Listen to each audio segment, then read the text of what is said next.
আমরা কক্সবাজার চলে আসার আগে এত সবজি আনলাম আর আপনাদের সাথে শেয়ার করবো না, তা কি করে হয়। আসসালামু আলাইকুম বন্ধুরা, সবাই কেমন আছেন? আমি আপনাদের দয়ায় অনেক ভালো আছি। আমাদের কক্সবাজারে খুব একটা এই সবজিগুলো পাওয়া যায় না, তাই ভাবলাম গ্রামের বাড়ি থেকে আসার আগে এই টাটকা সবজিগুলো ঝটপট তুলে নিয়ে আসি। তাই আর দেরি কিসের, যেই ভাবনা সেই কাজ। তাই চলে গেলাম বাগানে, আর প্রথমেই দেখেন কি সুন্দর সুন্দর বেগুন তুলে নিলাম। বাগানের এত সুন্দর সুন্দর বেগুনগুলো তুলে নেওয়ার পরে চোখে পড়লো একটা ছোট্ট মরিচ গাছ। দেখেন এই ছোট্ট মরিচ গাছে কত সুন্দর সুন্দর মরিচ ধরেছে। এরপর বাগান থেকে তাড়াতাড়ি চলে এসে বাড়ির সামনের উঠানের পুঁই গাছটা চোখে পড়লো। দেখেন কত সুন্দর পুঁইমুচড়ি ধরে আছে। আমাদের এলাকায় কিন্তু এই সবজিটাকে পুঁইমুচড়ি বলে। আপনাদের এলাকায় এই সবজির নাম কি বলবেন কিন্তু। এই জিনিসটা কিন্তু আলু দিয়ে ভাজি করলে খুব মজা লাগে। এরপর চোখে পড়লো পুঁইয়ের কিছু নতুন লতা। এগুলো কিন্তু মুগ ডাল দিয়ে রান্না করলে খাইতে অনেক মজা লাগে। আর আমার আম্মু কিন্তু এই পুয়ের লতাগুলো খুব মজা করে রান্না করে। আর আম্মুর হাতের রান্নার তো কোনো তুলনাই হয় না। যেদিন আম্মু রান্না করে সেদিন তরকারির কালারটাই অন্যরকম আসে। তখন মনে হয় পুরো পুঁই শাকের তরকারিটাই খেয়ে ফেলি। তো যাই হোক, অনেক বকবকি তো করা হলো। আমার কিন্তু এই গাছটা থেকে পেঁপে পাড়তে অনেক মজা লাগে, কারণ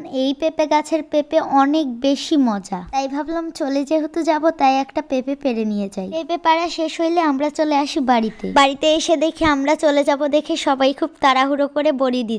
আমাদের এলাকায় কিন্তু এই জিনিসটার নাম বড়ি।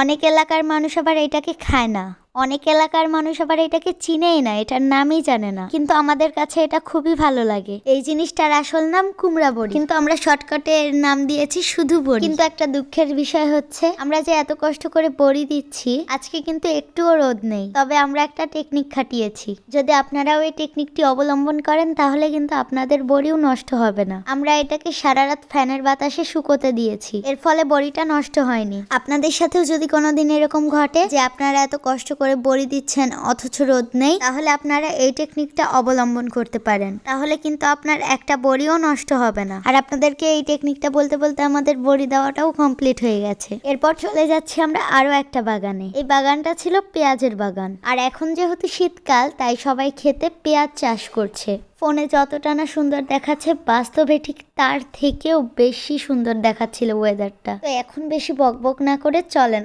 আমরা যেটা করতে এসেছিলাম সেটা করি। আমরা আসলে এসেছিলাম পেঁয়াজের বাগানে ফুলকা তুলতে। কক্সবাজারে কিন্তু এটাকে অনেকে চিনেই না। আর আপনাদের এলাকায় এই জিনিসটার নাম কি অবশ্যই জানাবেন কিন্তু। আরেকটা কথা, আপনারা এই ভিডিওটা কোন জেলা থেকে দেখছেন সেটাও কিন্তু বলবেন, তাহলে আপনাদের বাড়ি থেকে ঘুরে আসতে পারবো। তো দেখেন আপনাদের সাথে কথা বলতে বলতে কতগুলো ফুলকা তোলা হয়ে গেল। আজকে তো অনেক বাগান ঘোরা হলো। তো অনেক বাগান ঘোরার পরে চলে আসলাম বাড়িতে। কক্সবাজারে যেহেতু এই দেশি লেবু খুব একটা পাওয়া যায় না, সব জায়গাতে শুধুমাত্র ঘোড়া লেবু বিক্রি করে, তাই ভাবলাম বাড়ি থেকেই কিছু লেবু পেড়ে নিয়ে যাই। আমি আফিয়া আজকের মতো লেবু পাড়তে পারতে এখানেই বিদায় নিচ্ছি। ততদিন সবাই ভালো থাকবেন, সুস্থ থাকবেন। আল্লাহ হাফেজ।